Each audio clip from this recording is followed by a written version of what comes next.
the interest yesterday on the video where I spoke to one of the fork truck drivers in Jewsons, and the video about Jewsons reopening. I'm going to go down now. I'm going to go and see if I'm able to speak to one of the quite high up sales managers of Travis Perkins for the region. So I'm going to go down and see him, and let's just see if we can get him on the record.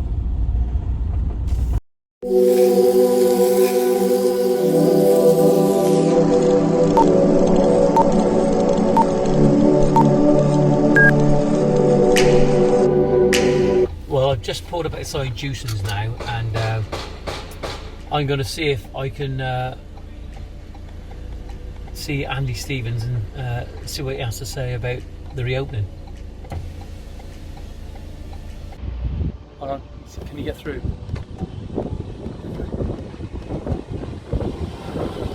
Ready? Go. Well, we're at Jewsons now, and because of yesterday's video, let's go speak to Andy Stevens. Andrew, how are we? Lovely day, isn't it?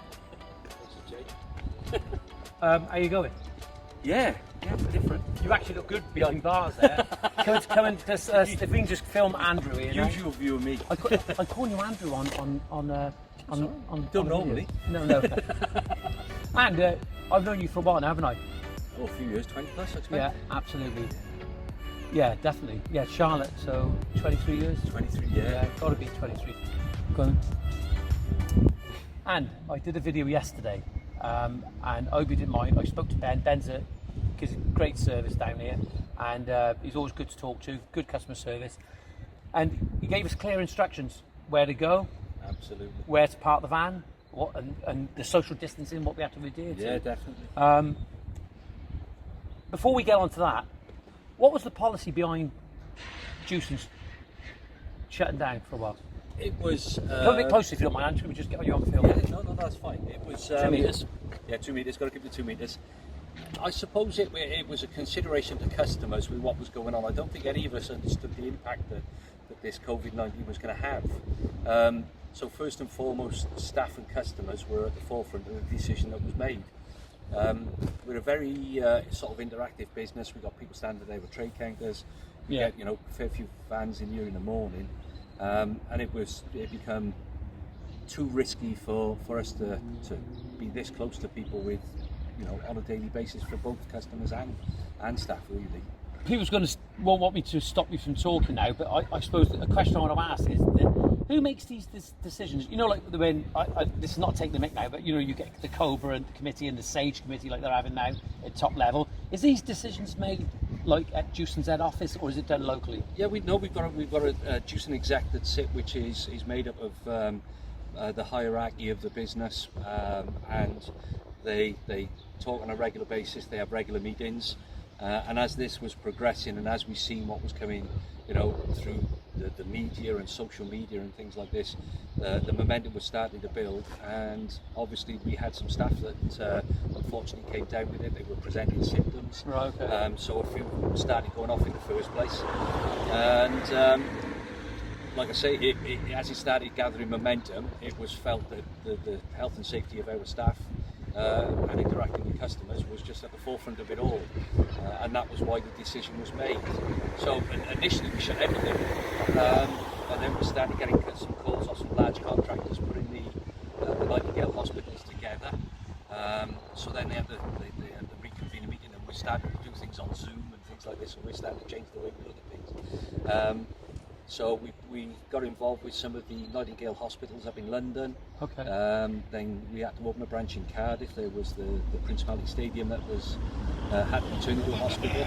So we opened up a very select amount, and we asked our staff if they would like to volunteer in there. Okay. And in fairness to the staff, 43 of them actually said, yeah, we'd love to support. Oh, that's admirable, isn't it? Oh, we were absolutely surprised. We didn't think we'd get that amount of staff, obviously, because what's going on and travelling back and forth to work and the stigma that was attached to that. So, and going by what you're saying there is a massive stigma, isn't there, about when you're operating your business, and what was the government's instructions? If you can't stay at home, if you can't go to work, you need to stay home. From home. Yeah, work from home. That was the clear instruction, wasn't it? And you know, with the landscaping industry that I'm in, is that we're able to work safely in a garden without coming into contact. Yeah, well, I'm having a bit of work done in my house, and that all had to stop because living in, you know, we've got a small property, so we've had to put that on hold, which has been a bit inconvenient over the last couple of weeks. But yeah, we had to put the measures in then in the branches that we kept open with the social distancing, and it was delivered only, and it was to the account customers that were supporting the NHS. We had a few local councils with schools that we had a few problems. They had a few problems with, and Right. we supported Newport Council with that for the NHS staff to be able to put their children into school. So it became apparent, and we run that all through Cardiff for 6 until last Monday. Right, okay. So what we've done then is the area director Nathan that you've met. Yeah. We've had to go round. I've only just come off furlough a couple of days ago, but he had to go round. See the measures that we've put into place. We're still not allowing customers into the SCA area, the shop area as yet. Yeah. And we're investigating whether that is going to be possible. We see B&Q opening and a few other merchants opening. But it's been done really, really responsibly, John. And as I say with the customers, as you say, I know you come in here on a regular basis, and we've got the parking bays, you know, and we feel guilty for not loading you up and all the rest of it, but that's just the way that we're going to take things. No, that's fine. I think that we're in uncharted territory, aren't we? Absolutely. And this is, without doubt, this is history in the making, isn't it? You know, and Joe, it's funny for me. I just think that we're going to be in a better place. We're going to learn. Sorry about the wind, but we're going to learn a lot from this. I think everybody is going to come out in a better place. The world's going to come out. Hopefully, it's going to come out in a better place. But the one thing that, you know, for me is I'm conscious of the fact that Jewsons is just a business like anyone else, like my business. It doesn't matter what the scale is, but you've got to have some. You know, there's been a lot of bad PR on both sides. I run a couple of polls, and I'll just tell you now, the polls were whether we should be working or whether we shouldn't. And there was this moral dilemma about whether we should be working or not.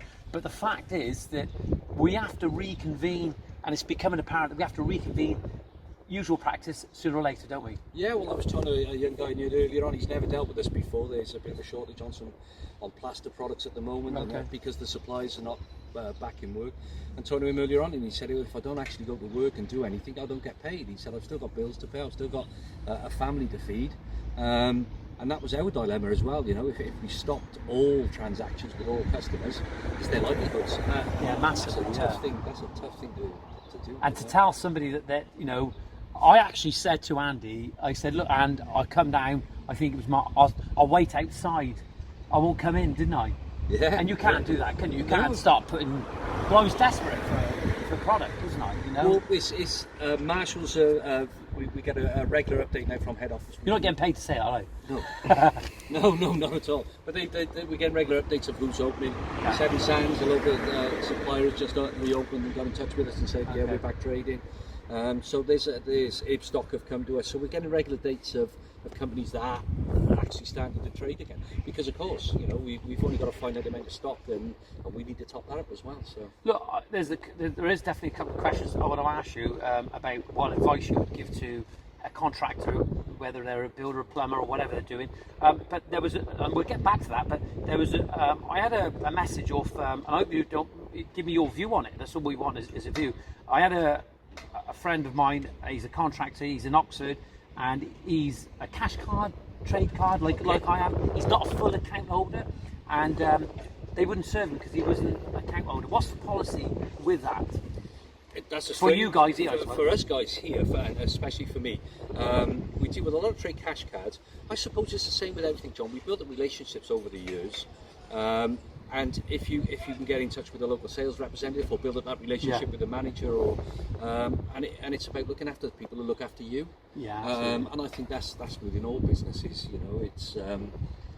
But certainly trade cash cards we don't treat any differently to we don't charge for deliveries. What we like to try and do is give you a group pricing that is convenient, you know, is conducive for Yeah, you and us. But no, there shouldn't be any difference as far as we're concerned here with regards to accounts or trade cash cards. They're all as important to us as anybody else. What we have differentiated again is people who haven't used us prior to this happening, Yeah. and cash customers.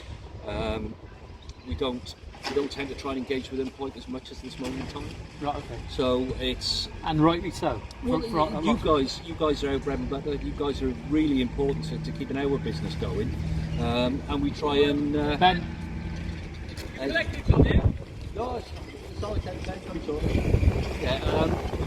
Yeah, it's about those relationships and looking after our core group of customers at the moment. That's Well, the important thing for us. I've got to say, I know you've got a lorry coming in. Sorry, I won't keep you there much longer, but I think the thing is for me, you know, you talk to people across the country, they all have their preferred suppliers, but for me, this depot here, and in Cardiff, I have to say, some of the guys, Richard Roberts down there, they've been good, they've been helpful, they're always on the ball with things, and they're always prepared to help. That's the thing, and that's what's brought me back to you guys. Of course, you've got a big yard as well.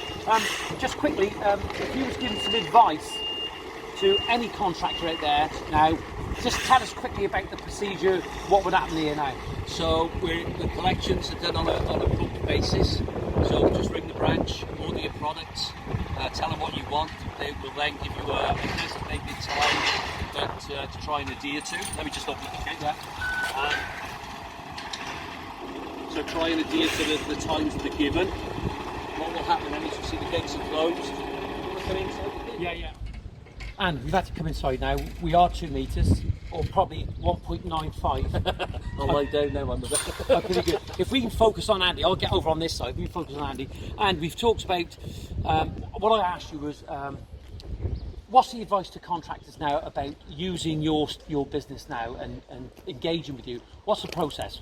So at this moment in time, the rules that we've set out to all of our customers is that bring the branch, tell them what you require, what products you require. They'll book you slots throughout the day. You'll be given time to come in and collect it. The goods are picked, ready and waiting for you because you're packing the main stay in the van. The goods are left behind the vehicle. Unfortunately, we can't load you at the moment, but so the goods are left behind the van, and then the gates are open. So there's no paperwork involved. The invoices are being emailed because they want to tell the customers that want a copy of the invoice.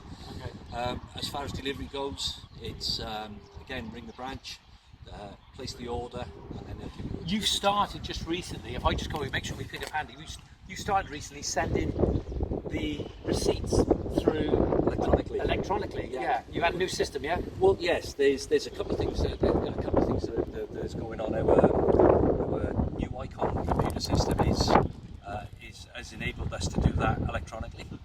And there's another reason for that. Everything's gone electronic with the Batman. So all that's kept electronically for you. So that's great, though, isn't it? Really? It's an aid to you guys, and sending quick paper copies and scanning them all the rest of that. We've alleviated that for you. As of yesterday, we launched a new website, so you can go on there with your trade cash card and register on there. Then what we've got to do is validate that for GDPR reasons with yourself. And as soon as we validate that, we get all your prices are on there. And in the next week or two, we're hoping to take that to click and collect, and you can book your deliveries on the website. So if I could just add, it's mad. It's like this situation now is that I had a customer the other day said to me that you were open, but on your Google it said you were still temporarily closed. So I think my customer thought I was lying. But this information now, you do realise as a company it's key to get that information out. And sometimes, I remember talking to a girl that worked on the train many years ago. She went through this training process as being a conductor, and in Germany when she did her training she was saying that you can actually choose to speak to somebody online to buy a ticket and see their face.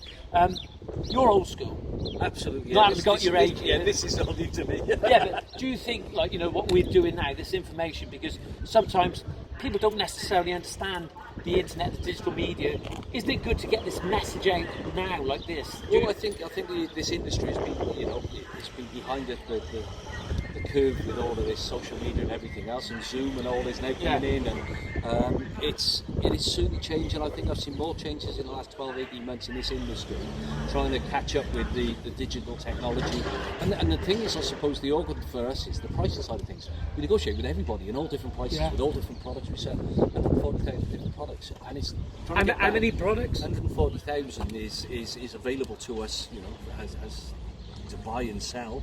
And I expect we keep about 4,000 products on the yard at any one time.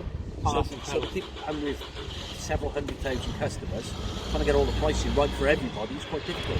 Yeah, do you think if I ask you, like, you know, because obviously I'm plugging in a direction here as a consumer and a customer of yours, do you think there is possibly, in your opinion, you know, that there's might not necessarily be, you know, everybody's opinion, but is there a way forward to communicate with the end user by this digital means and get better service as well? Well, that's what exactly. The website was launched at late Wednesday night into early Thursday morning. And what's the website? It's jewsons.co.uk. It's becoming very transactional. As I say, it's the first time we've had visibility and pricing on the system. So there's a suite of products on there already which are priced. So we've got a price that is available to everybody. Yeah. And then, as I say, as we build a relationship, as we know what we sell products to you for, the prices that we do. We put those on what we call the tool for yourself, but that will be available on the website. So, and then you just pick out of a basket. So, yeah, within the next couple of weeks or so, it'll be transactional for you to just say, yeah, I want 2 of those, 5 of those. It turns up at the branches and order. How are you getting that information out? What you just told me? How is that just on the website? That's on the website. But don't you think that, like the way you've told me now, I took that in? Well, I've been ringing customers. I've started off in Swansea branch. We've got 880 customers that use us on a regular basis. Right. So we're picking up branches as we open them. So I've been ringing the customers today and just saying that we have the foot traffic as a restriction, what the restrictions are, and then running through the website and how they register for it, and then they have to get it validated for the GDPR reasons, as I said. And as soon as it's validated, then, as I said, the transactional and that's side where we're going, isn't it? It is. We'll eventually end up there with most we're hoping our website becomes successful. First time Jewsons have ever done anything like this. How do you feel being in this game for years, and when you think of it like how it's going to go in that time? You're going to be part of it, aren't you? You know, you've got plenty of years left in you. Like, well, hopefully, you know, you're not intending to retire early. Like, but the fact is that you think back years ago and it's all on paper, right? You know, a couple of young people who work for us didn't believe that I used to have 2 pence pieces for the phone box. And I was probably one of the first reps in Newport to have one of those Motorola phones. And before that, I was into a phone box. That's why you walk into one side, I think, because the phone was there. Just want to confirm at this point, I am not getting paid. At no point am I for this interview here now. And just, I think this is just really interesting. I really is, and I don't think that there's any.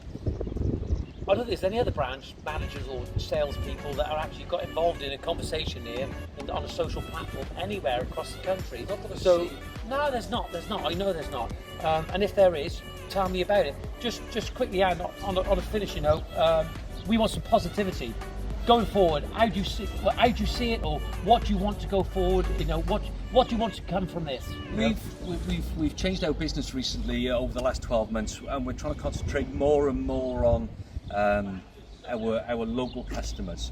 We've opened up different types of trading for our national accounts. We've got some civils branches that we've opened, and they're trading with civil engineers. So we're starting to specialise a bit, and the local branches are starting to come back down to local guys like you. We've implemented a new structure with the sales force, the sales management teams, sales executives than ever before. And this is about building relationships with you guys, and that's the most important thing, I think. Look, I'm just going to finish on this now. So here I am. If I go back like 23, 24 years ago, right, I was a little bit younger then. You know, I had a little bit more hair. I wasn't so grey, and I was probably a little bit more stupid then than what I am now. But I'm a young lad, and I want good service, and I want somewhere I can come and show them some loyalty. But they got to show the loyalty back. Absolutely. What would you say to that young person now, right? What would you say, no matter where they are in the country, would you say, go and talk to your branch manager? I think, I think sometimes, in the past, the communication has broken down somewhere. It is about talking to the branch manager, getting involved with the sales guys in the offices, building those relationships, even your frustrations, because you and I have bumped into a couple of times over the years. But we put it right. We put it right, listen to each other, and as I say, that relationship is absolutely key. We've got some great salespeople out there. We've got some great members of staff in the business. Good ethos at Jewsons, generally. Yeah, absolutely. We've been through some real tough times over the years, and sometimes the decisions that we've made, from the way that we trade have not been correct, perhaps. Right, okay. But we're getting back to our grassroots. We're getting back to being a builder's group, just to get to and that's great. Yeah. old school, isn't it? Absolutely. Old school, but using the digital media to get this information out there. Well, and look, what we're going to do at this point, we're going to end this interview and we're going to do a digital i5. All right, so just pretend. No, and thanks very much. Really appreciate it. And see you in the future. Yep, I'll open up the gate for you. Cheers. Cheers, John. Well, we're leaving Jewsons now, and that was great talking to Andy. And he's actually said if you've got any questions and you want to put it to him, and I'll put it to him after, we can do it.